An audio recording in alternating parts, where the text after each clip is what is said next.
Ladies and gentlemen, boys and girls, soupies of all ages, welcome to the Kayfabe Soup Wrestling Podcast, where if you're watching this on YouTube, you can see that Habes is in Raw Underground, what with all the shaky cam and the multiple jump cuts. Today, we bring to you good tidings of spoilers for both NXT TakeOver Triple X, the most pornographic pay-per-view name possible, and SummerSlam. You'll never see it coming, which I guess ties in a triple. I guess that could also be pornographic depending on your cup of tea. I'm joined here by GRJ and the very shaky Habes. How's it going, guys? Well, Habes, you can start off. I'm gonna get a little. I'm geeking out. How did I not realize it said Triple X? Like for a whole month now. That's okay. It took me 3 weeks to realize that Triple X was like, oh, it's the 30th one. That's why. No, I knew that. I just looked over the Triple X and I didn't even think about it. I was thinking more like Vin Diesel. How fitting it is that the Velveteen Dream would be involved and take over Triple X. Oh, I just depressed myself. Yeah. And he's probably going to win, too. We'll get to that. Because this week we're doing spoilers. As well as a little bit of news. And your questions. Oh, that's right. We have some good ones this week. No, we do. I cackled with glee at some of them. Had to rack my brain at least one of them. You know, fun times. I thought about racking my brain, and I got started, and then I figured I'd just freestyle it. But we'll get there. Yeah. So yeah, on to the little bits of news. What do Mad Max and the WWE have in common? As of Friday, they're both entering the Thunderdome. Yeah, brother. That is what WWE is doing at the Amway Center. They've constructed something they call the Thunderdome for their live shows, and essentially it's going to be a virtual fan service where fans sign up, show up on Zoom in little windows or picture windows along the along ringside. It looks pretty slick, actually. So have we been doing the Thunderdome before it was cool? Yeah, basically. Oh shit. Well, that's you were testing it for the WWE, I assume. That's right. They did come to me for reference. Makes sense. Now, have you guys seen pictures of it? Yeah, it looks pretty slick. It looks nice. I just wonder how long it's going to take for someone to get banned for whipping their dick out or something. Oh, sorry. I forgot who said it, but I read it somewhere. Like, just wait until the first person starts jerking it live to Bailey. Yeah, that was on our comments, and I'm like, oh, sorry, that was me. Was that okay? So it was in the comments. Okay. I'd say first person to jerk it live to Roman Reigns, but Vince has been doing that for years. Yeah. Hey, so what's that board game where you have to guess, like, who it is? Not Guess Who, right? Mystery Date or Guess Who. Guess Who. Then there's like Mystery Date games like that. But yeah, Guess Who is the one I think you're thinking of. Yeah, people are having a freaking riot on the meme world. Just like making like that. I think even Big E put it on his Twitter, to be honest, where he's playing like Guess Who, and then funny shit. Yeah, it should be interesting. I can say this much: I'm not a reality show guy by nature, but I do watch America's Got Talent because I guess everyone's got a guilty pleasure. They actually, when they started the quarterfinals last week, they actually started doing the virtual audience thing as well, and it's definitely not as loud and energetic as when you have a live crowd there, but it made a difference. It really did help ramp up the energy and provided some actual feedback to how a performance was going. Yeah, that's nice. I mean, NBA's been doing it, but I don't fuck with basketball, so. Better than some of the Major League Baseball teams that just draw cardboard cutouts or have cardboard cutouts of people in the stands and then pipe in crowd noise. I'm okay with that. Sorry. But do you guys see AEW's doing real fans? Yep. Very few, but little. It's one of those things that makes me shake my head. Not because they're doing it. I mean, depending on the state, it could be fine. They are in fucking Florida, one of the hotbeds of COVID in the States, unless things have changed around there since I last monitored the numbers. Oh, yeah, for sure. But the one thing is like they've always had crowds there. I don't know what percentage, Yeah. It's usually like friends and family. But like now they're just making exactly. them pay for the tickets. So I will be interested to see when they do their next tapings what that looks like in the crowd. See if it's similar. I'm curious to see how many of them are Jericho's new friends from Sturgis. They can't. They're on quarantine. It's only been 2 weeks. unlike Chris Jericho did. Oh.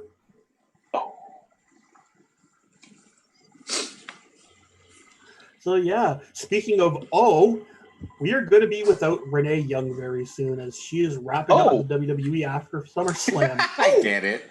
I forgot about that right now. Same. That's good. That's really good. But yeah, Renee Young gave her notice. After SummerSlam, she's gone with the WWE. For sure. So the AEW weebs, they think, she'll be great over here, but I'm like on team. She's gonna get like a professional sports gig or like a network gig, and then maybe also go the family route. What say you guys?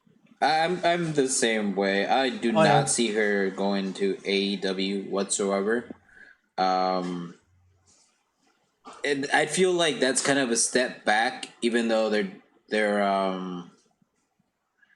I guess they're the more popular one right now.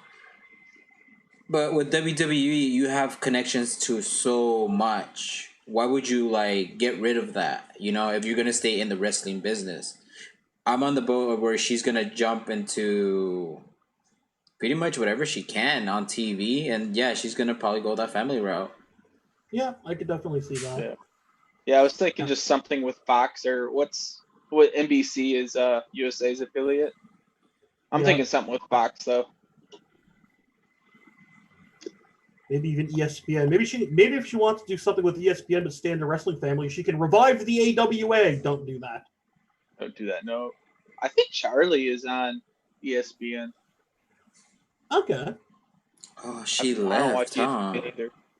No, no, not the one that left. The one that's still around. Which one is Charlie, that? right? I don't remember Charlie anymore. Caruso. Charlie on TV. Yeah, Charlie Caruso. She the one that left, or she still there? I think she's still on Raw. Okay. Yeah. She does a segment on ESPN or some shit. Oh, that's still better than Dasha Fuentes suddenly becoming a professional wrestler for that AEW women's tournament of terribleness. I mean, so let's talk about this tournament because I've actually been watching the matches. Why? Like, it hurts my eyes more than Raw.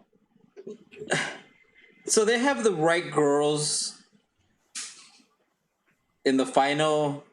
If you take out Brandy, right? If you take out the goal winners, yeah. Well, okay, Allie, Allie deserves to be there. So Allie, I feel is still good. It's good to be in the finals. Yeah. Diamante and Ivelisse, I am a huge fan of.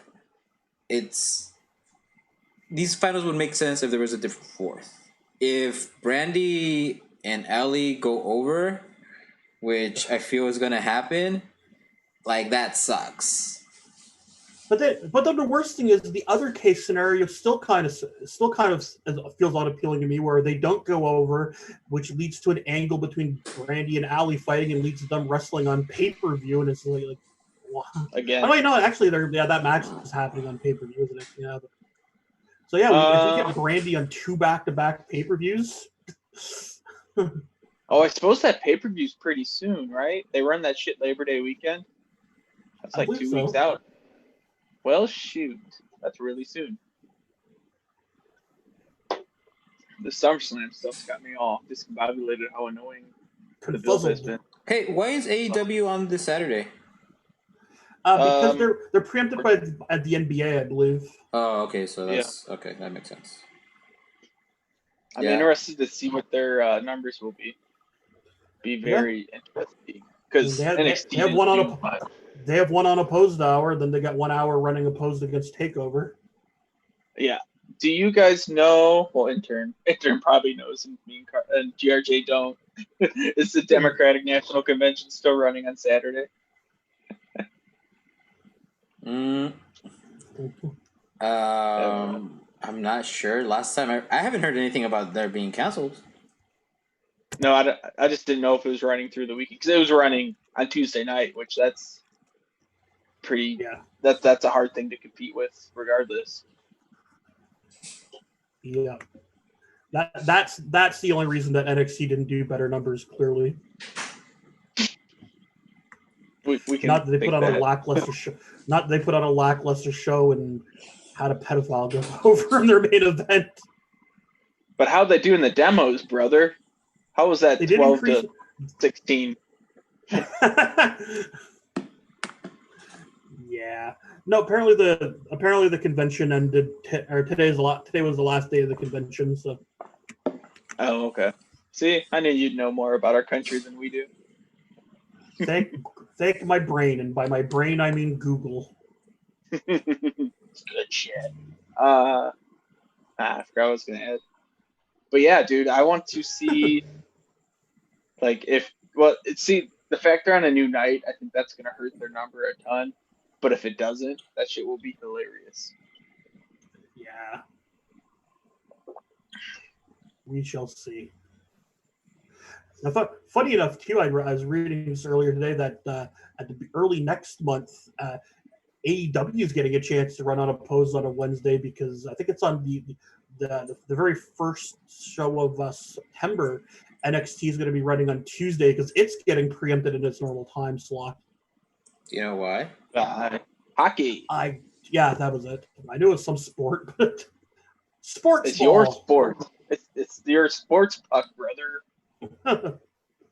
But like NHL playoffs don't even get ratings, so it's kind of funny. I mean, what channel is that? That would be USA, right? Yeah. Yeah. They're gonna show hockey on USA. Yeah. Do they? Is that a thing? You know, they do hockey on NBC, but I've never seen hockey on USA. I can't. Then again, playoffs. It's playoffs, though. Who really knows? Yeah, but I feel like there's an asterisk on all these playoffs going on with every sport. Wait, yeah. But hockey is so hit or miss in the States. Like, some places are all about it.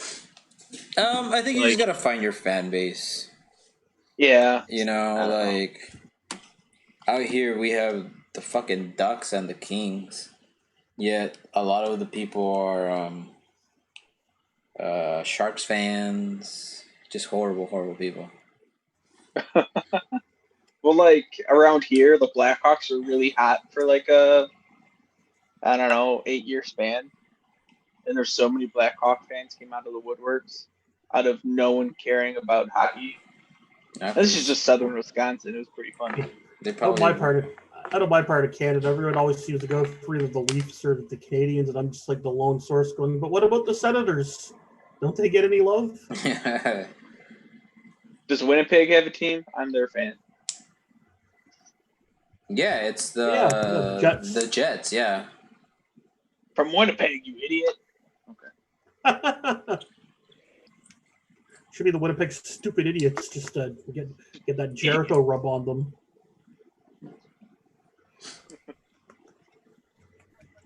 But you know what? Flavortown dominated the demos. Flavortown was the demo god again. In case you were wondering. That's funny. Yeah, USA Network is going to be airing the NHL playoffs. That seems like a historic first time ever. Oof, crazy. Oof. Historic, for sure. What else was there in the news before we go into spoilers? My memory is foggy. Something about someone's mom shaving someone's balls and got into a car accident. Oh, right. Everyone's favorite gigolo. That's right. I do want to just send out my well wishes to Buff Bagwell, who may or may not have been inebriated at the time, but got into a really bad car accident. Apparently, he doesn't need surgery, so that's good. But he's got like bruised everything. He's busted up quite badly. So. Yeah. So those pictures might have been from today. He was already putting on social media. Yeah, I think that might be the case. Damn. All right. Buff has the stuff. We talked about Renee. I feel like there's like one thing I'm trying to remember. Yeah, there was one other thing that we were talking about in our little non-recorded pre-session, and I completely forgot it because I am a very smart human being. I think Google knows what we're thinking. You know what? I'll check my Facebook ads. That's what I'll do. Right. Just kidding. I'm just gonna check RedTube. King knows. Sweat. King Sweat himself is rumored to take over the Raw writing. Oh, yeah, that's right.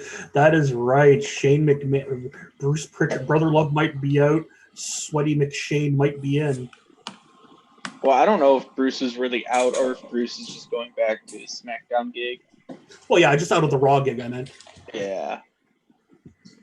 Well, besides Paul Bruce, Heyman's gig. Bruce is always part of every major decision in WWE creative because Vince McMahon is always a big part of it, and Bruce has always had his face and nose shoved squarely up Vince's ass. Yeah. Now, okay. Jokes aside, do you guys think Shane could write a good show and not be on TV? Yes. I don't know what Shane can even do creatively, if I'm being honest. Like he's never really been a guy, right? Yeah. Like a writer, he's just kind of been more of a there. I mean, he's got to be better than when Stephanie was a writer in the friggin' back in like the early 2000s and put herself all over every fucking episode of Raw and SmackDown. She'd be in like 9/10 of the segments. Oof. Yeah, I mean, we'll see. I mean, I feel like the Raw Underground wouldn't suck if it wasn't like, you know, A like Michael Bay movie. Michael Bay movie. Besides that part, like just like fitting into how the Raw is booked anyway. Like, I feel like it could be good if it actually had a direction and purpose. yeah, and maybe maybe if that whole idea was always Shane's, maybe it does, but his father is blocking it or whatever. And I mean, it looks like it's starting to because they actually, I can't remember who it was. They actually have a match announced for next week on Raw Underground, and we had Dolph and Eric get into beef that had them fight, although it didn't really lead to anything because I think Shane just called the match off for no reason. Yeah.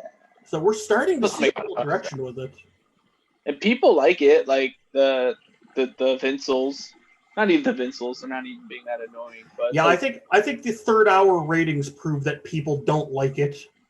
Does it drop a ton?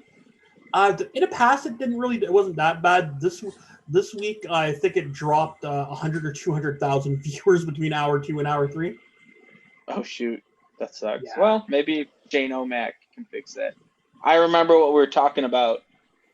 Switchblade, GRJ. Tell us about this. Yeah. So, I don't know if it's tonight or tomorrow night, but Jay White is finally returning to New Japan. He's gonna be. I think it's tomorrow night on New Japan Strong. Yeah, he's gonna be in a tag match. One thing that people were talking about was why he wasn't in the USA Cup, right? In the USA Cup for the Universal or the USA title. And I'm all like, because it's for that title, like this guy previously was going for the main one. It's kind of a step back. So yeah, Jay White's coming back. Super excited. I'm super excited for the fact that he's not going to have Gato and Jado there. So maybe we'll get to see a Jay White match that doesn't involve 8,000 people running in. I mean, you still have the Tongas, you know, like that's what I see. Well, yeah, exactly. There's only going to have 4,000 people. Now it'll be good to see him actually get to wrestle because he is talented. Yeah, I've been a fan of his for a while, so I'm looking forward to it. Nice. Now, should we get into the spoilers? We got anything left? Yeah. All right, our first event is NXT TakeOver Pornographic Name, taking place Saturday. We've got, as I mentioned, we actually have a pre-show match announced as Breezango and I read that wrong. It's Breezango versus Oni Lorcan and Danny Burch, who the company finally remembered as a team, versus Legado del Fantasma, that would be Joaquin Wilde and Raul Mendoza representing that team in a triple threat match to determine the number one contenders for the tag team championships. Because you can't have a one-on-one anymore. No, dude, that match is gonna be fire. A very Yeah, spotty. it's gonna be spotty, but in a good way. Because when you Yeah. have Lorcan and Birch, like they bring that like strong style that was very popular a couple years ago. Yeah, the British strong style before everyone in Britain became outed as a diddler. Yeah. Yeah. Oh, shit. Fucking diddlers. Yeah, this seems exciting as hell. I just kind of in it. Then, yeah, okay. That match is gonna be fire. I think the only thing I wish is that either Wilde or Mendoza was out, and that Escobar Sanchez was or Sanchez Escobar was in, because man, I want to see some El Hijo the Fantasma. But if Legado del Fantasma was not winning, then maybe it's just as well that Stay keeps Santos away from that. That's okay. Joaquin Wilde is like a Chicago legend, DJZ. So DJZ, yeah, exactly. Yeah, I mean, I'm picking them. Did you guys know that DJZ was also Zima Ion, who was like the indie dude in like 09? Yep. Yeah. Yeah. When he finally showed up in Impact TNA, I'm like, what took him so long? It wasn't that long before he showed up in Impact. When did he show up? It was early, man. No, it was like... Would have to look it up. I don't know. Not that I'm doing that right now or anything. Get it. Like, okay, who are you choosing, though? Give us I'm picking Zima Ion. Zima Ion and his partner. Yeah, I'm going with Legado del Fantasma. They should all have titles. Yeah, I'm digging them. Digging them hard. Oh yeah, who are you picking, TRJ? Just because I like them so much, Birch and Lorcan. I feel like these guys should have won the tag titles maybe like 2 years ago. Yeah, they should probably be at least 2-time champions by now. They just like... I don't know what's their contract deal, if they're gonna be just stuck in development hell, but I feel like these guys have so much more to offer than But Oni is signed for a long term, because I remember Oni, his contract expired. Yeah, he just resigned. Yeah. And I feel like he got one of those AEW deals where it was like 5 years, and they're actually keeping him around. It could be. Throw him up. All right, onto the main card itself. Man, this is a match I'm really looking forward to. Finn Balor against Timothy Thatcher. Are you being facetious? No, that has potential to be fucking awesome. Really? Because I hear Finn Balor and I just like, ugh. Yeah, but if Balor could work more towards Thatcher style, work more the way he did back in his New Japan days, I think they could put on something really good. If he works like WWE main roster Finn Balor, then the match is just going to be drop kicks. I don't know. I just like he was brought back to NXT along with Charlotte for a little bit, but I feel like they both failed in what WWE wanted with them. Yeah. You know, and at that point, kind of they failed or WWE failed. Well, both. Both. I guess. I don't know. You know, because like he's had matches against like talented people, but it was a like meh, at least to me. And I'm not a Finn Balor hater. I'm a fan. Like, don't get me wrong. I just... Yeah. He's definitely one of those guys where you can see when he turns it on. Like, he had that match against Jordan Devlin at one of those UK pay-per-views. Yeah. And that shit was like, oh, yeah, he is the prince. He's freaking awesome. Yeah, as much as I like Jordan Devlin, I think Timothy Thatcher is one of the like unsung heroes of NXT right now in terms of his in-ring work. And if Finn can bring that performance against him, this could be a fucking banger. For sure. I'm picking Thatcher win by submission. I picked Thatcher to win everything. for sure. Yeah, I'm going Thatcher. And this is what another thing. Like, I feel like a lot of these people that Finn Balor has been going up against, I'm like, you can't have Finn Balor go over, because you're just gonna kill like the push that these people have. But Yeah, for sure. Well, I I feel mean, like you can only have Balor go over if it's for the main title. Balor is one of those Triple H projects. Maybe he learned backstage politics from Triple H, how to bury people that need the push. You know. That might be probably, true. yeah. I don't know, but yeah, I agree with you guys. I'm going with Thatch.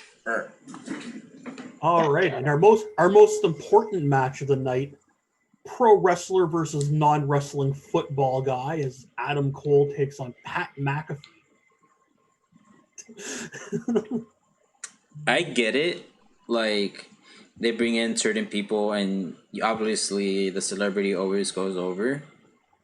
I would want someone to come in and do whatever bullshit match they want them to do and lose.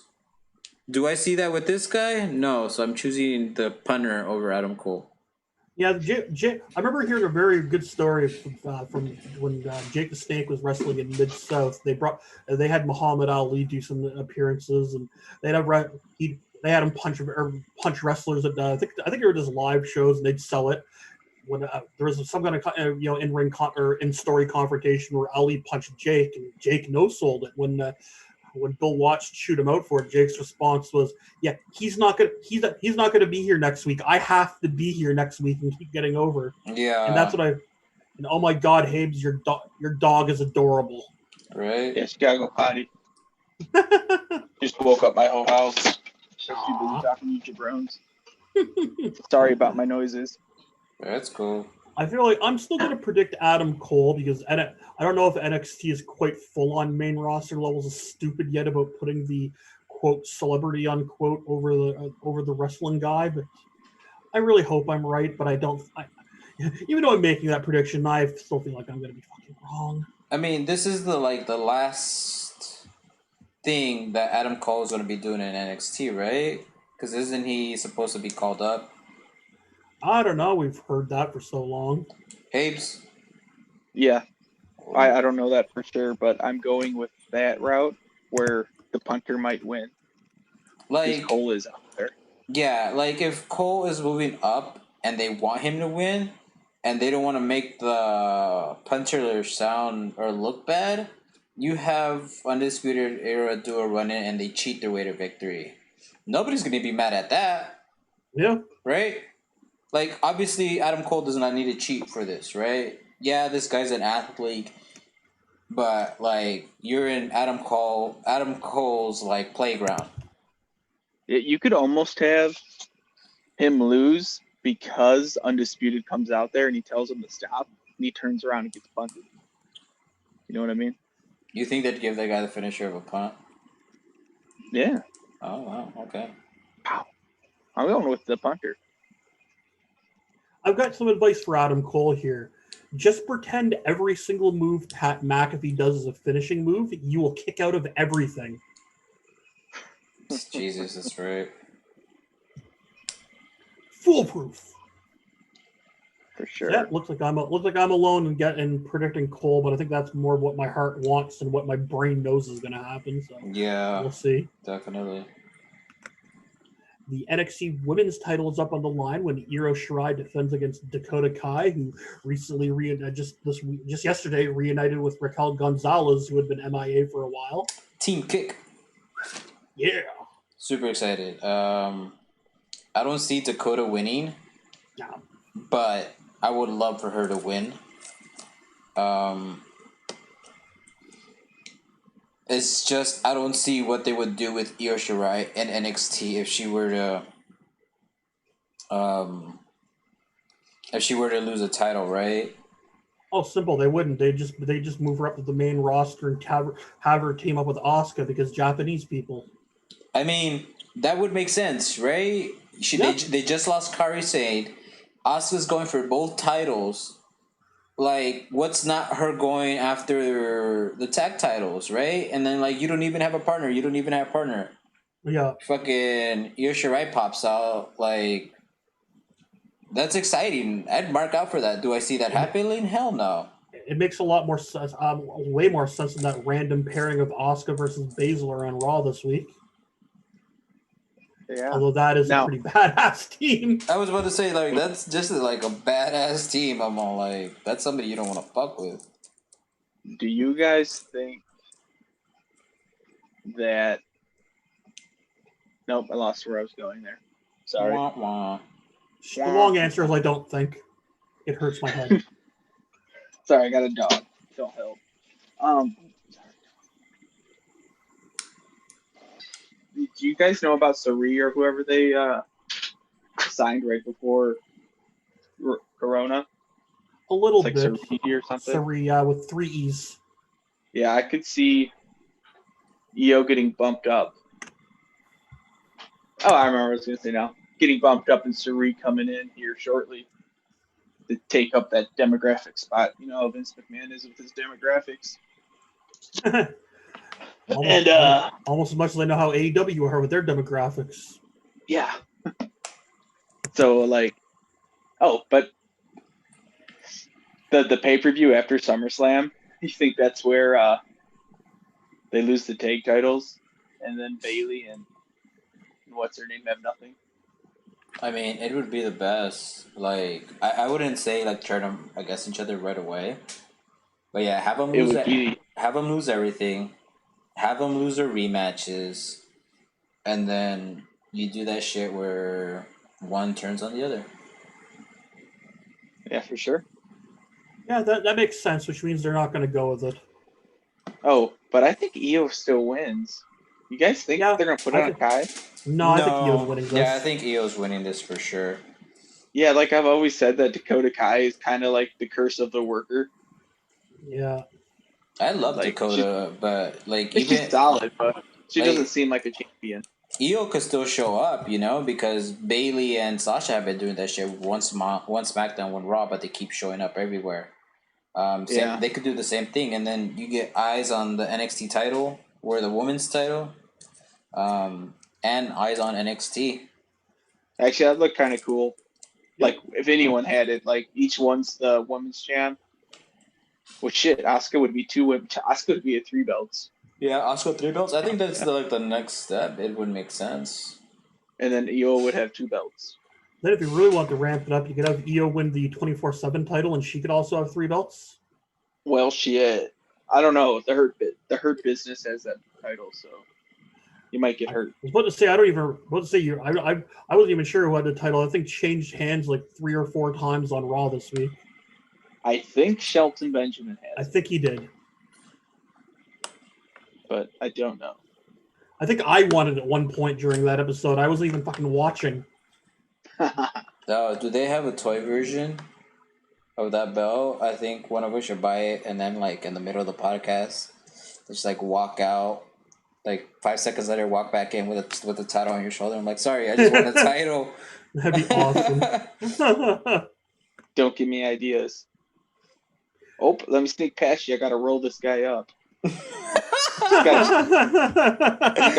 gotta roll our truth up. Just let me sneak past you. Oh. I still want to make a 24/7 division in one of the WWE 2K games, just to give them all 1 for all their stats and all their moves are just roll ups. That'd be funny. I'd watch that. Yeah. All right. All right, in our next match, very prestigious champion Vacant will be giving up his title as we get the 5-way ladder match for the North American Championship, featuring Bronson Reed, Damian Priest, Cameron Grimes, Johnny No Facial Expressions, and Velveteen Peen. Now, you know what? Oh, that's what we didn't talk about. We don't need to. Okay. We'll do it right here. That title's only 2 years old, so I could see the Peen being interested in it. Wow. Okay, moving on. What's the next match? That's all that had to be. That's all that had to be said on that Let's say one. end the podcast now. We won't We're top done. that. Top guys, oot. Yeah, right. Sadly, I think Velveteen's gonna win this title. I don't think so. You don't? No. Is this live or is this pre-recorded? Live, I think. Yeah. It's got to be live with the Thunderdome, or is it No, not taking NXT. place at the No, Thunderdome? NXT. I don't think NXT stuff is taking place at the Thunderdome. They're not cool enough. Nope. Like, if it was recorded, then yeah, I see Dream winning it. But if this is live with everything that came out this week, Did something new come out? yeah, dude, more shit came out on Dream. Oh yeah, I went and double backed and checked the one guy who posted again during the speaking out, Uh-huh. like to make sure like his account was legit. I'm like, yeah, that's his legit account. He's trying to make a living in the pro wrestling world. Like he has no reason to speak out if it was fake. You know. Yeah, I don't know. No, but- So I was like But double God, checking but- to verify him. But guys, Triple H said that they investigated Dream and nothing came of it, even though from apparently they didn't even talk to this guy that made the accusations to begin with. So what came out this week? Enlighten me. I must have missed it. I couldn't tell you, but yeah, like it's like he's really back in the news with a lot of bullshit. Well, shit. Yeah, and everyone like doesn't want to like believe it or whatever. They're just I think it's where you look for it because like mostly everybody on Reddit is against Dream right now. There's been a big move. There was even been a hashtag cancel Dream. I think it was movement that came out after he won that match and got his on Wednesday and got himself into the ladder match. So I can't believe more shit came out because I thought it was just people. Because like myself, I was just like reposting about the stuff that happened before, you know. Mm-hmm. You know, just to re-enlighten people. But I bet you like on Facebook, a lot of people are more marky opposed to people on Reddit who do more investigating. If that makes sense. Oh, for sure, dude. Like it's Facebook. We know I know what I'm getting myself into with these people. We know our audience. We have plenty of them. Yeah, dude. Like some of the shit that we post and some of the takes that people or some of the things that people take away from our posts, I'm all like it makes me think, are you makes me think people fans of the Spotlight have come onto our website or our group. Oh my god. Oh, sorry. Spotlight had the murkiest fans ever. I'm just gonna say it. Yeah. I think that's where I found this page. I'm not even kidding. That would make sense. Makes sense. Oh, makes sense. Damn it, Argyle. Wherever you are. But I don't know. This is one of the ones I'm having a hard time with. And I really feel like Reed and Priest are both my forerunners for who I think might win it. I think I have Priest edges it out for me. He's a guy that's got a lot of upside. He's someone I could see, Triple H being into, but also someone that can be groomed for Vince to be into. Got a good look. He works well. He's a great speaker. He is older, but that doesn't really matter. Yeah. Honestly, I would like for what's his name? The one with the top hat? Something Graves? Cameron Grimes. Grimes. I would like him to win it. I would love to see that. They've been featuring him a ton. Yeah, and like he's really he's been oddly protected in that like he loses a lot, but all of his matches he gets in a lot of offense and looks like he's always really close to winning. So it never feels like he's being diminished in those losses. Plus, they got his cave-in finisher over as a fucking match ender. Yeah, dude, he'd be a fun champion to really play the chicken shit heel, who will like fight you the whole match and then just like cheat himself for a DQ finish all the time. Yeah. Yeah, we're missing that. Man loves shit. We're missing a pretty good heel in wrestling right now, or at least a heel champion. Well, I mean that could change when The Rock #2. I mean MJF wrestles John Moxley. Fucking melts. Rock and Hey, Stone Randy Cold Orton happening on AEW. We might get a lot of heel champions this week, or the next 2 weeks. Yeah, the problem is most heels don't really want to act like heels. I think the problem is WWE's heel champions right now are Bailey and Sasha, and that's a different kind of heel. I think the problem right now is that WWE heels are actually justified and their baby faces are the real villains. Yeah, that's true too. It's just the whole like how bored you are with your baby faces, right? Like they make them out to be so stupid, and like it's like if they want us to cheer for the fucking heel, right? Not to mention, if you listen to like the heels promo, half the time the heels are justified, and the only reason we're supposed to boo them is because they're aggressive about it. Yeah. What happened to Fired Up Babyface? I miss it so much. So much. Well, they exist in Impact. Yeah, they do. They also exist in freelance wrestling. Yep. Dude, y'all need to go back and watch Kylie Ray versus Ethan Page 2 out of 3 falls. It was fucking good. Nice. I watched Kylie Ray against Taya on Wrestle House. Does that count? Yeah, I watched that too. It was funny. Wasn't that 2 weeks ago, or was that this week? That was this week. It was this week. Huh. Dude, the match was set up 2 weeks ago. Wrestle House has more build than WWE pay-per-views. It's true. And our last match of TakeOver is for the NXT Championship. Keith Lee defends against Karrion Kross. It's a tough one. A possible shoot murderer, according to Hugo Savinovich. Yeah, like on one end, I think they want to put it on Karrion, and then like move Keith Lee up as like a big, get going into like Monday Night Football like season. Yeah, I can see that. But on the other end, like, I don't know. You would think Keith Lee would have a big defense first.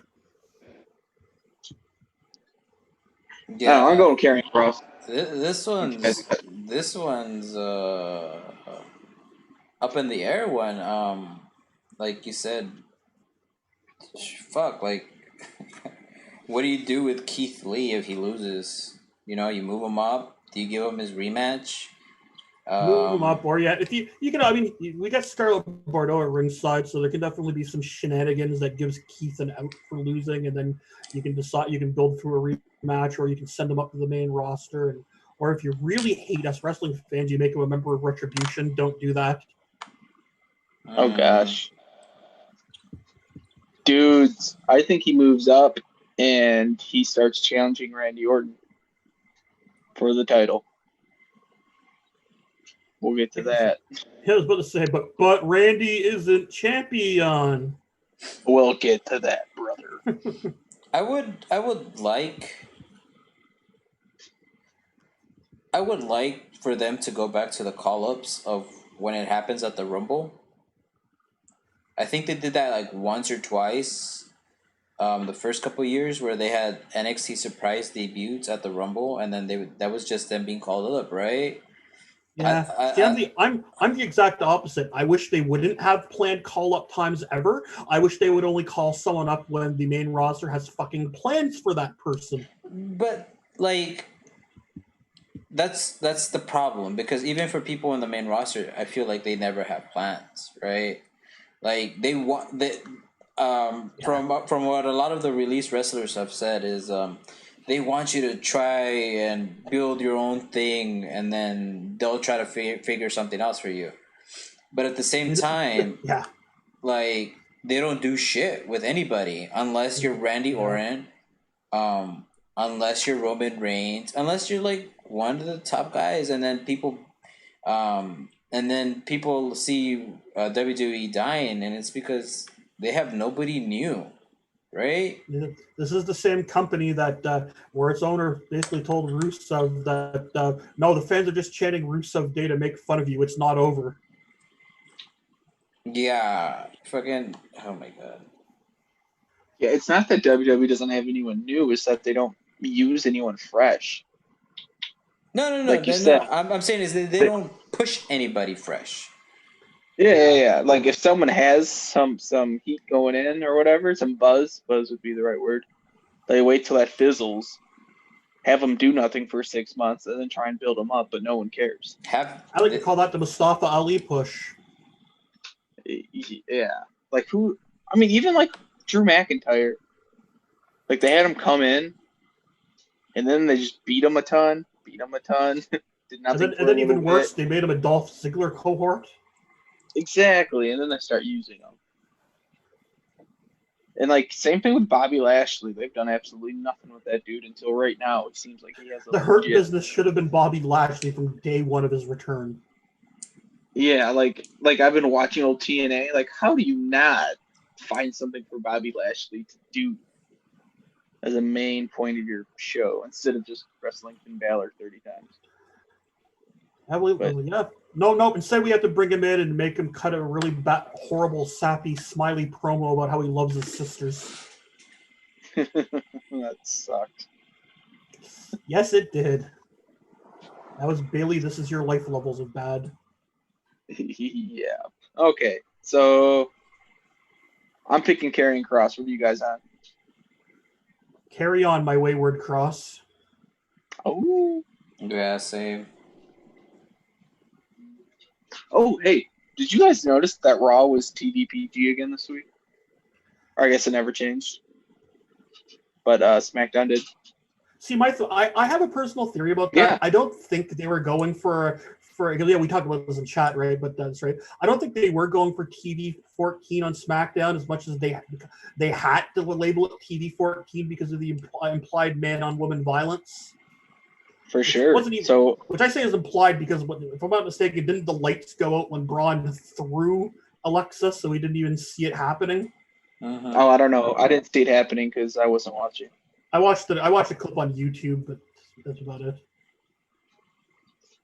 But yeah, no, I floated your idea or opinion or whatever about it on a couple different pages, and no one's like, no, we're going TV 14 forever. Like, yeah, because name me one other fucking thing on that show that was TV 14. Yeah.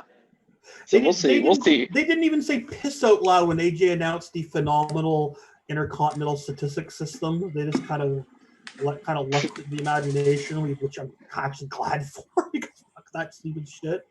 So yeah, no, we'll see what happens. I won't see what happens tomorrow because actually I think I will watch SmackDown tomorrow. I won't review it, God no, but I'll probably watch it just to see what's up in the Thunderdome.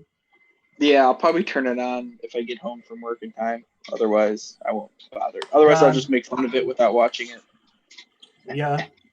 I became the people I hate. I was about to say, I'll be making fun of it before it airs. For sure. All right, so should we get to the other pay-per-view? Yes. Yes, sir. SummerSlam. You'll never see it coming. Up first here, I'm going top to bottom and kind of skipping over important matches that shouldn't be so low on the list. We got Mandy Rose versus Sonya Deville in a hair versus hair match. So I read somebody, I don't know, it was a page on the Reddit, but I read somewhere where it was an idea of having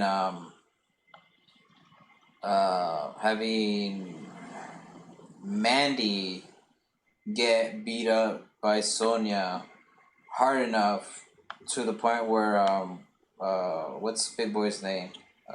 Otis comes out and pleads with her, ends up giving her the fucking briefcase, and then she's the one that takes one title off of Asuka with that briefcase. Well, that would be a good storyline. See, I like my storyline idea better, which I actually don't like it better because this is horrible. But where I like to see this go would be for Mandy to get the shit kicked out of her by Sonya, get her head shaved, then Otis break up with her because his standards are too high. That would be funny. That'd be funny. Yeah, that would be hilarious. You're right. Okay. My theory's not as creative. I just figured Mandy would lose her hair and then like kind of turn heel to the point where Otis cashes in for her to become a heel champ. Yeah, I mean, I can see. I've seen a lot of people originally when Otis won the Money in the Bank that assumed that the whole idea was she was going to manipulate Otis into giving her the briefcase anyway. So Yeah. Yeah, I mean, and I dig that one. Like Mandy's, I don't know what they've been doing with her, but what I did try to watch, she's so unlikable compared to Sonya. So Yeah, and that was kind of crazy when you get that Sonya's playing this completely unhinged character. but like, I bet you well, GRJ doesn't think it, but I think Sonya would look like a badass killer if she was bald for like a month. Yep. Wait, why did you say I wouldn't like that? Because like I think it was last week you talked about how like Sonya looks good and she knows she looks good, so she probably doesn't want to cut her hair. Well, I didn't, Something well, like yeah, that. that just me saying it, but I don't think she doesn't look good. Bald chicks are Oh, hot. yeah. Yeah. Hold on, I got a horrible joke coming. I apologize if this offends anyone listening. I think Sonya's gonna want to lose the match and shave her head to prevent future stalkers from wanting to kidnap her. Bingo. Dude, did you hear about that? That's fucking Yeah, nuts. that was fucked up. Here's the part that disgusts me, I say sarcastically, was the fact that Mandy, Sonya's mortal enemy, was apparently at Sonya's house with her when it happened. I mean, yes, that makes And to me, sense. I hate wrestling now. It's all a sham. We're gonna have to talk to intern about it. How these storylines are actual storylines. Kayfabe It's to still Mandy. real to me, damn it! Kayfabe to Mandy. Am I a joke to you?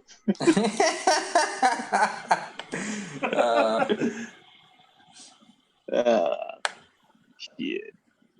I'm gonna No. go. Oh, I'm gonna go Sonya though because I don't see it. Actually, you know what? I just realized Sonya's pretty much won all their matches. I think I'm gonna reverse my own thought and give this to Mandy and say goodbye to Sonya's beautiful hair. I mean, the only way I see Mandy winning this is if Otis helps her. You know, all Otis has to do is come out. Mandy will come out. Sonya will get distracted, look at him, roll up. I mean, I'd get distracted too if I saw that guy. Yep. Stakes and weights. yeah. I think I want to pick Sonya, but I just feel like they'll give it to Mandy to give it to Mandy, so they can be like dick face, baby face. Ha ha ha! I'm shaving your hair. Kind of shit, which just makes so much sense. Oh yeah, definitely.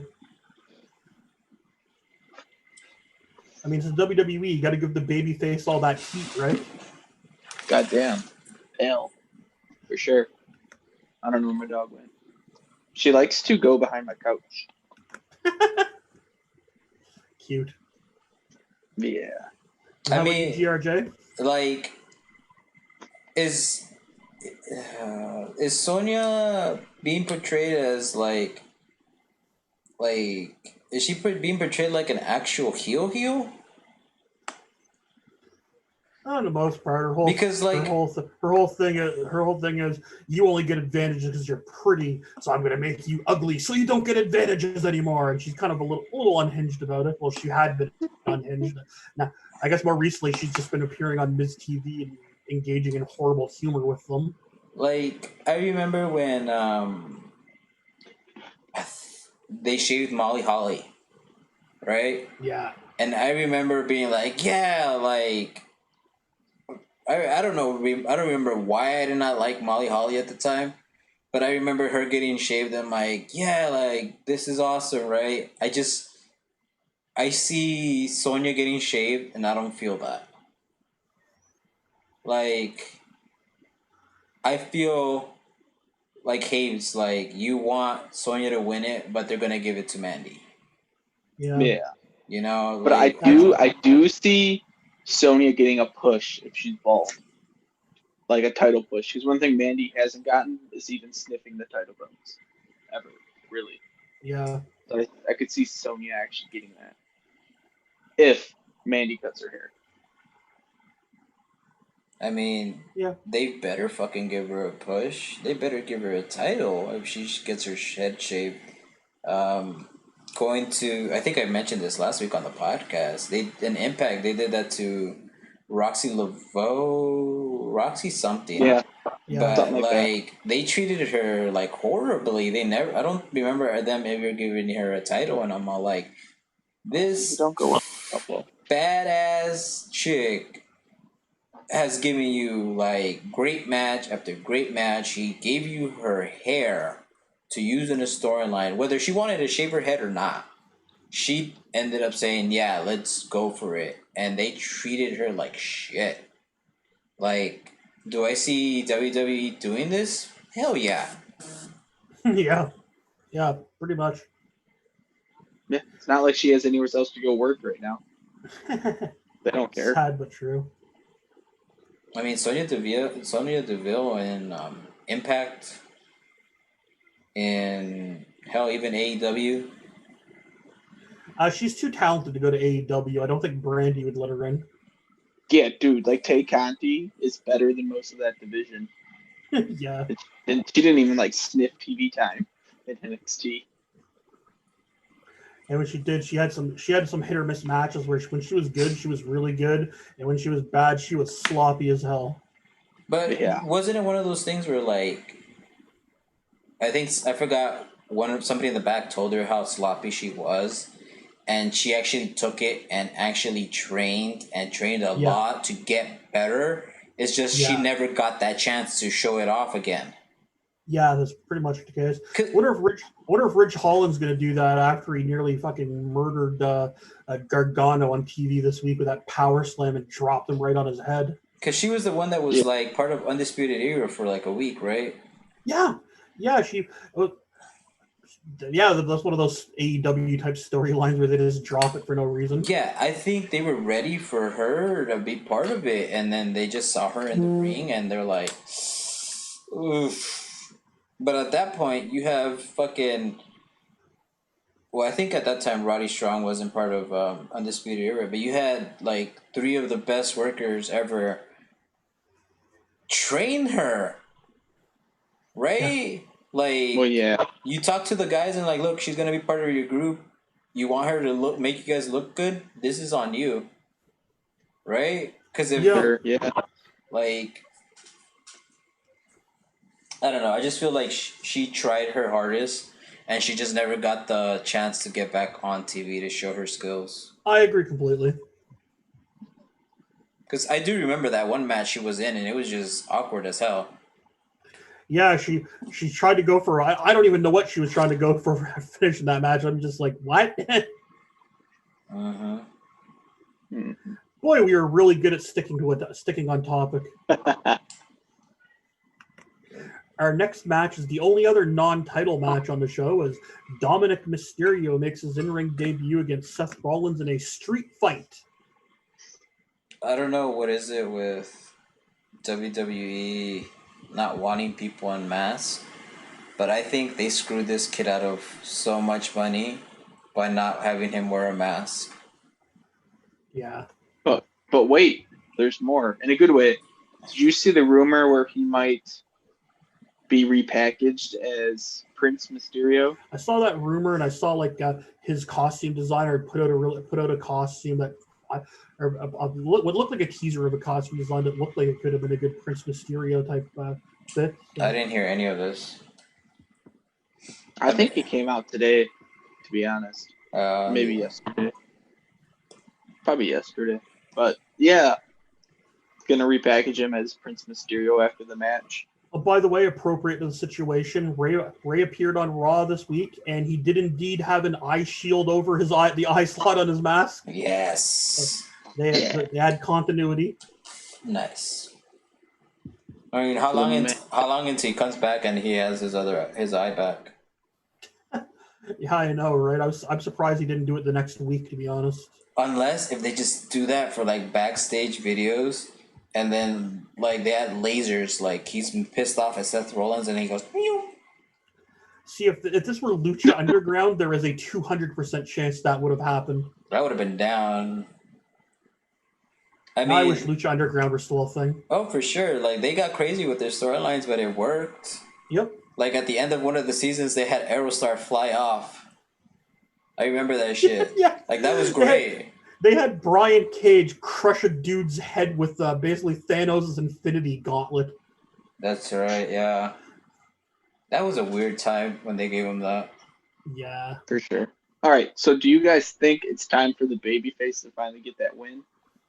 Or it makes zero sense to have Dominic beat Seth Rollins? If this were just a story of does it make sense to have the babyface get his win? I say yes. But does it make sense to have a completely brand new first time wrestler with no experience beat Rollins? Probably not, which is why I think it's probably gonna fucking happen. I don't know. This is tough. I jumped on Dominic's Instagram. He can do all the fancy flips. So it'll be interesting So if like, Seth just get the shit out of him for 20 minutes. How would you play that? Like, for Dominic to win, the only way you see it is kind of like either his dad helps him out, or the knowledge that he has of what to do in the rest of the ring catches Seth Rollins off guard. Or the fact that it's a street fight, so he can just hit Seth with a lot of weapons. Or that it's a street fight? Oh, that changes everything. Yeah, Dominic wins. Next. Yeah. I think how quickly that changed everyone's opinions, myself included. Come on, Robert. You knew this, and we're over here talking. All right, so here's a match we certainly have never seen before, as Apollo Crews defends the United States title against MVP. Only this time, Lashley and Benjamin are both banned from ringside. And Apollo's the real champion? Yeah, Apollo's the real champion again this time, because that whole they had our MVP win the title by forfeit or whatever, and then the second Apollo comes back, he beat MVP clean. And I don't even know why this rematch is fucking happening. Because WWE, LOL. LOL, WWE. We're telling stories. We're making movies, pal. Yeah, I think Apollo goes over so Bobby Lashley can beat him down the road. Yeah, pretty much. I'm going MVP. I wish I had your faith. I really do. I mean, do you guys see what happened with the X Division title on Impact, where where he kind of just turned on it? Like, everybody saw that shit happening. I see the same thing happening where MVP wins it and then Bobby turns on him. I'll be honest. 2 weeks ago, when Reggie walked into Chris Bay's room and proposed that three-way, I was just like, "You're an idiot. He's gonna turn on you. Yeah, exactly. Win it for himself. You're a moron." Yeah, I feel like Bobby Lashley, they're gonna use the same storyline. Yeah, except, well, I mean, I don't know. They're banned from ringside. People that are banned from ringside never make their way to ringside. I mean, there are a lot of people wearing masks these days.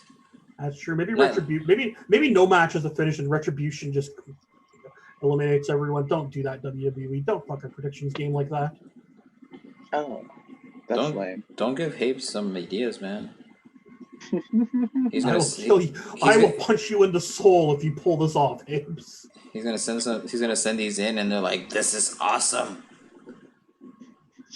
This is better than what I had planned, which was nothing." Right.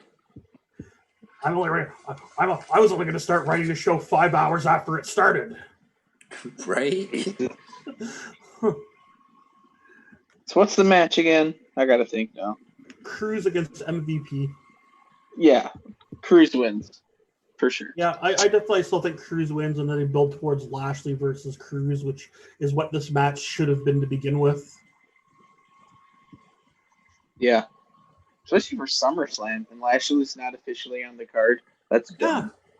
Plus, I mean, think of the implication of the match. The guy that always smiles against the guy that came back to the company and until he turned heel always smiled. And that was his only gimmick. Smiles. Wait, who was? Lashley when he came back, that smiling baby face. Oh yeah, that's right. Before he became obsessed with making people look at his ass while flexing his muscles. Thank you, Lana. Thank you, Lana.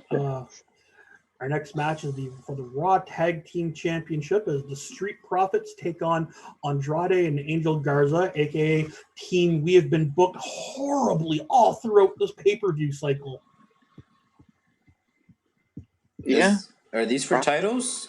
That's for the Raw Tag Team titles. I bet you forgot that those were still a thing. Who are the champions? The Street Profits. I want Andrade and Garza to win it. That's the beautiful thing. They've been beaten so many times in singles matches and triple threat matches all through the build of this. I think they're almost all but guaranteed to win. Yeah, that's where my logic is. I feel like I agree with that. Plus, they want. I think they. Plus, I mean, they wanted it so badly they were willing to poison Montez Ford. Oh, Selena Vega. Yeah. What a company. What a fucking company. Got a couple of women's title matches up next. In the first of two, Asuka takes on Bayley for the SmackDown Women's Championship. Yep, I'm going Asuka. I'm going Asuka. Yeah, I'm going Asuka both times. Yeah, same. Yeah, because any other one is just her against Banks. I see it. You guys are going both times. I'm going Asuka over Bayley, but Banks over Asuka to create some friction between Bayley and Banks over the fact that now Sasha is a champion and Bayley isn't. That's where you're wrong, Bucko. Because Sasha has never defended her title successfully. Yeah, that's the big thing that people talk about. Like this could. Yeah. But just now that people are talking about it, I could see her defending it. Because it seems like this whole Sasha Bayley push is just the LOL gotcha IWC kind of thing, Yeah, they're just kind of making fun of everyone who made fun of them for the last couple of years. Yeah. Either way, I think we can all agree as long as they don't both walk away with the title and make Asuka look like a complete chump. Dude, that would suck, but totally possible. Yeah, sadly. Hey, we got two matches covered in one. That's value. We're winding down here their top title matches. First, Braun Strowman takes on The Fiend Bray Wyatt, and he actually defends his title this time in an actual wrestling match, not a weird swamp play fight that is 90% promo. Yeah. So, okay. Now, Braun is under, partial brain control, isn't he? He's under partial brain control, or if you go with that, what's out, Brian Alvarez, the theory he keeps running under is that Braun and Bray have swapped bodies or something. That Yowie Wowie Bray is now Braun, Braun is now Bray, and I don't know. He seems way too. I love you, Brian, but you seem like you're looking at this at way too convoluted an angle. I definitely think that it's more like Braun is either under Bray's control, or it's just that whole thing, that whole deal of coming into contact with the Fiend changes you.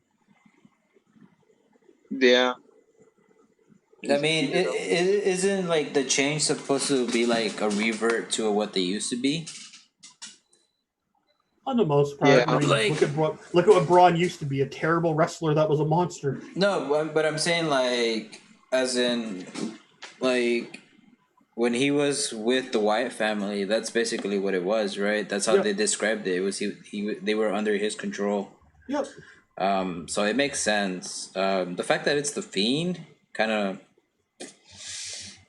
of changes things, but I kind of see the Fiend winning this. And if he loses again, then that just, I feel, should be the end of the Fiend. Yeah, I'm with you there. This feels so lose-lose to me. The Fiend is an attraction character that probably shouldn't hold the title and be featured in big title feuds and should only pop up for special occasions. But at the same time, I agree with you. If Braun wins, it kind of kills the character. Right, and then it's kind of like Pandora's box. As soon as you put Bray Wyatt in that title scene, he has to dominate, or he loses all credibility. So I'm going Fiend. Yeah, I'm going Fiend because, like you said, Braun loses all credibility. He's basically just another Big Show. Here's the real question, though: do they film this match in that annoying red light the entire time? I mean, I probably won't watch it, so it doesn't really matter. There you go. Yeah, I'm going with the Fiend as well. This would be hour 6 of SummerSlam. I'll get that in later in the week. Mm-hmm. Yeah. And is that the last match? Nope. Our final match is Drew McIntyre versus Randy Orton for the world title, or the WWE title. I'm going Randy Orton, guys. Same. Brian Alvarez has an interesting theory on this too. That now I know I don't necessarily say I agree with it because I think the whole reason that they went dark is that Randy Orton could punt Ric Flair without actually kicking a 70-plus-year-old man in the head. But Orton's or Alvarez's theory is that we never actually saw Randy kick Flair. It was just implied. Orton whispered something to Flair afterwards about it being over soon. What if this is a Vince Russo swerve and Flair helps Orton in the end? I could see that. Yeah, I could definitely see that, but I'd much rather see like Randy Orton as a wrestling heel. Just like being a bad guy but winning. But say just doing like he did to Edge, kick him in the dick. Yeah, but I just think I've been thinking about this a lot this week, and like Randy Orton hasn't been the world champion since like 2017, like Jinder Mahal time. Yeah. So it's been a while. And he has honestly been like the MVP of Raw over the past several months. Yes. And then like one more thing I want to add to it is they're going into the fall versus like Monday Night Football.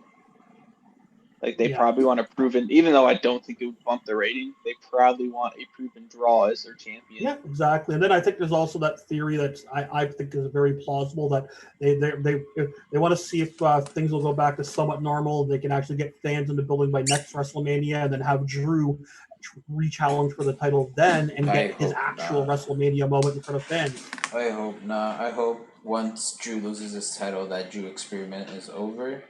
I have always said I felt really bored by this guy. I still do. You're not a fan of Scottish Roman Reigns? Damn, that's a good way to put it. I never thought about it like that. But he is. I'll come back to that next week. Except I think Roman's a better in-ring performer. Yeah, me too. Roman's dope. No, yeah. Randy, for all those reasons I said, Randy's gonna win. Yep. And then like I kind of mentioned earlier, like what if they bring Keith Lee up, a fired up babyface Keith Lee versus big bad heel Randy Orton? That's money. That's something people might want to watch. Hell yeah. I mean, Keith Lee has the size and the movement that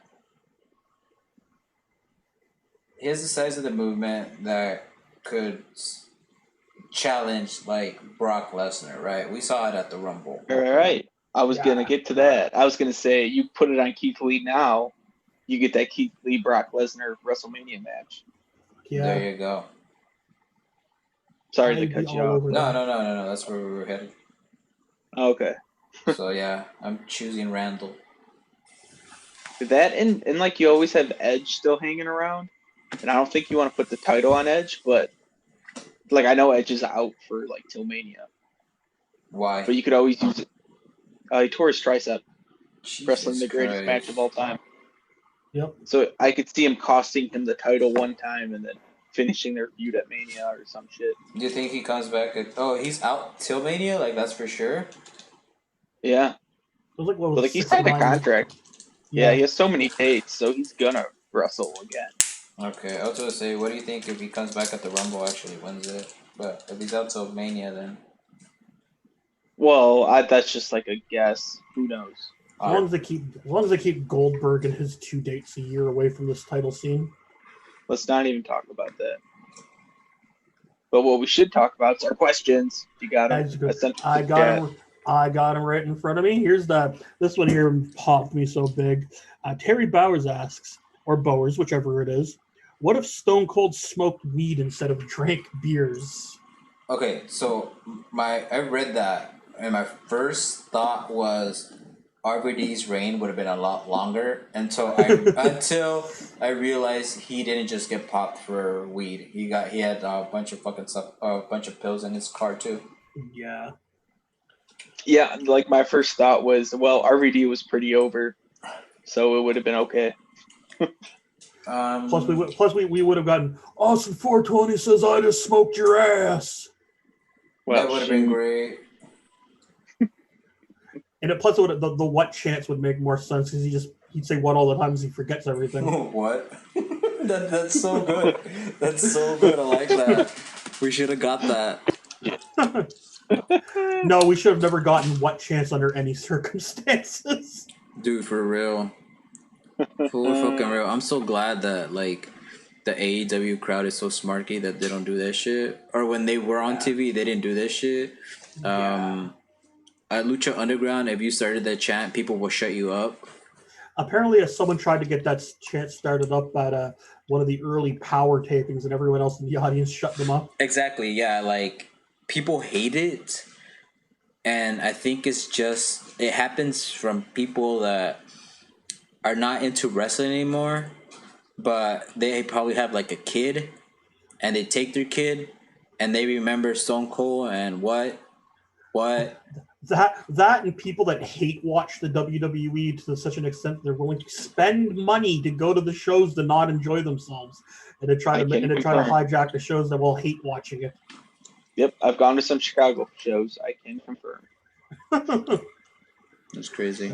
But man, just thinking of what popped me is just thinking of the character of Stone Cold on weed. Like, how do you even do a violent psychopath when he's just high and pacified all the time? He'd basically just be like the world's toughest member of the Rascals. He'd have to get high after the fact. No, he'd just be smoking smoke down. Maybe he'd be smoking sativas instead of the indicas. He'd just spill half the weed on himself anyway, based on how he drinks. It would just be bong water running all down his chest. Gross. Gross, dude. Marshall Cartwright has our next question. Who do you think would have turned out better if the two tragedies didn't occur? Benoit or Guerrero? Guerrero. Yep, God, yeah. Guerrero. Eddie Guerrero had all the fucking charisma and acting chops in the world. He was one of those quintessential guys that could take literally any stupid thing Vince McMahon gave him and make it work. For sure. And, like, to add on top of it, Benoit was almost already on his way out, as it was. Yeah. So. The fact that Benoit even made it to the top of the main events in that is probably more than anyone would have expected. Yeah, I've never really watched the Ruthless Aggression era a ton, so I'd have to be there. Do some research. Watch that documentary. Don't watch it. I did. It was sad. Yeah. It's great if you like lies. Oh, that one on the network. Yeah, no, I didn't watch that. I watched like the Evolution episode, and I went ahead and said pass. Yeah. And then our last question is a lot more thoughtful. Richard Burge asks, top 5 matches of all time. Well, that wasn't a question, so we're not answering it. I kid. I mean, top 5 each, or us coming up with probably our top 5 of kayfabe soup? I don't know. I could come up with a top 5 of my own easily enough. So. Oh, for sure. Well, I wouldn't say easily right now. I would really have to think about it, but... So, like, here's my question. Is it, like, the best or our favorite? Because those are 2 totally different things. Yeah.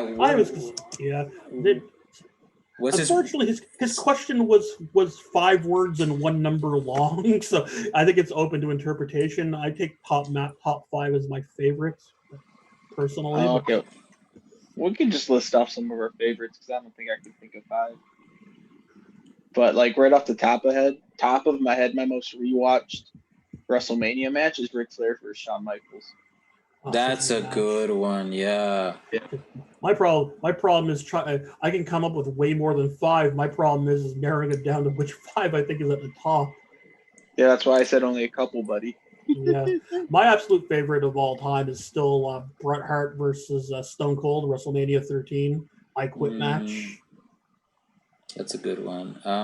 Yeah, I feel like that I Quit match is a lot of people. It's sentimental. Like me, I was a child, so I don't care a ton for that match. I understand why it was good, but I'll watch it and it's just kind of there. I think you're a Philistine, but that's wait.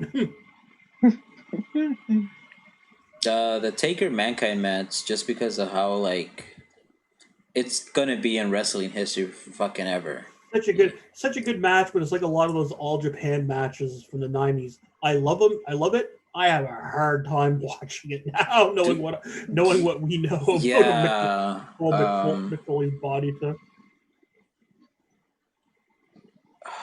What's another good one? I'll tell you my second favorite is Wrestle Kingdom 9, Shinsuke Nakamura against Kota Ibushi. Yeah, that's a good one. Damn, I forgot Yeah. New Japan. New Japan.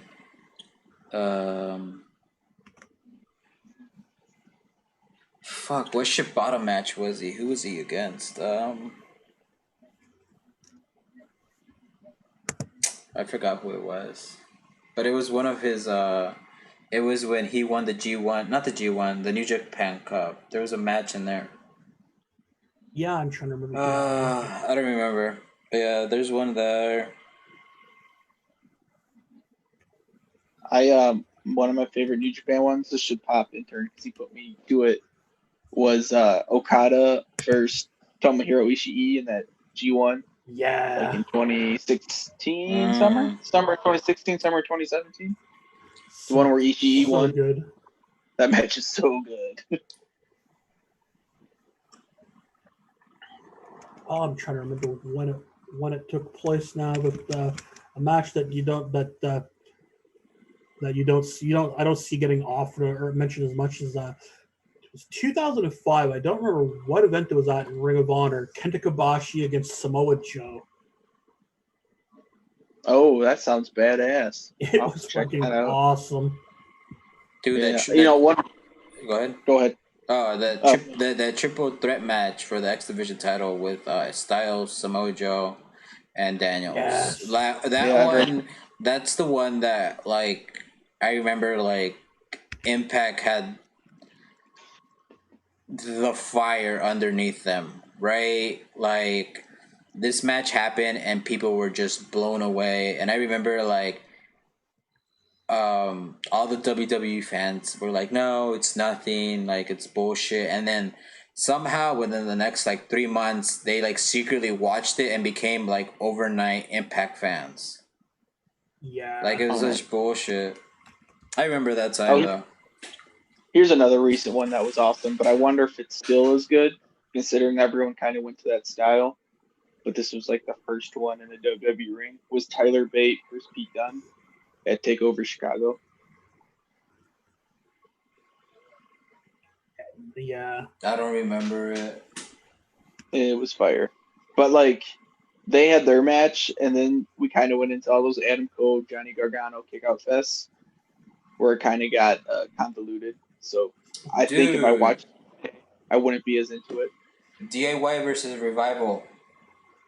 Yes. That, so much yes. I remember like cheering at my TV when the Revival won that.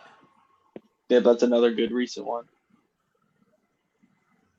That was like 5, right? Probably. I got a couple going further back here. There's that really obvious one, Macho Man versus Ricky Steamboat at WrestleMania 3 or 8. I mean, or no, it was 3. Sorry, 8. And then there was that classic Flair Steamboat trilogy in Mid Atlantic. Yeah, I should really watch that, but I'm not gonna. I don't think I've seen all 3. Yeah, I don't think I've ever really sat down and watched the first one. I know that I've watched the 2 out of 3 falls several times, and then the third match was I liked it as a match, but it was more notable for the angle afterwards with Terry Funk attacking Flair. Mm-hmm. Yeah, that's a lot of time to invest into the same 2 guys on your screen. Yeah, that's usually why I don't. I like how none of us mentioned Okada against Omega. We are still going to get roasted by Meltzer marks. They could kiss my butt. I don't care. I didn't like those matches. After the first one, I didn't care for the rest. That was always my opinion for it. I liked them, but I thought Meltzer was smoking a little too much of the wacky tobacco for thinking they were like the greatest expressions of the art form ever. Yeah, he was losing it. Okada versus Naito, where everybody thought it was Naito's time, and Okada still won. Yeah. It was when Naito did 2 Destinos, Yeah, then he went for another one. He went for Oh yeah, the Stardust. yeah, that was it. He went back. He was so into the fact. I love the story with that he got so into like the fans finally backing him that he started kind of reverting to his old ways and went for his old finish. Yeah, and then that's what beat him. But it was funny because when he finally won the title, he did the same thing. Yeah. Right. He went for the Destino. He went for this. What's it called? The Stardust. Stardust Press or something. I forgot the second word to it, but yeah, he did the Stardust, and then I think he finished it off with another Destino. Because I remember yelling it like, "Don't do this again, you fucking oh." Yeah, but I remember yelling at the TV like, "Don't do this again! Just pin the motherfucker!" Yeah. Yeah. And I also honestly thought that the Tanahashi Okada series was way better than the Okada Omega series. I mean, you have Okada. This guy is like.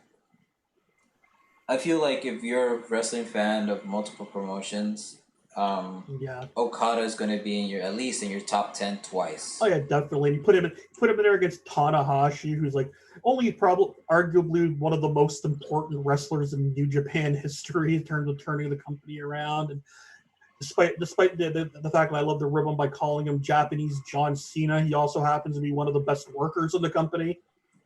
For sure. Oh shit! I'd be remiss. I don't even know if I'm using that word right. To say, being our AEW we Bucks versus Hangman and Page and Omega brother. It's actually a good match. Yeah,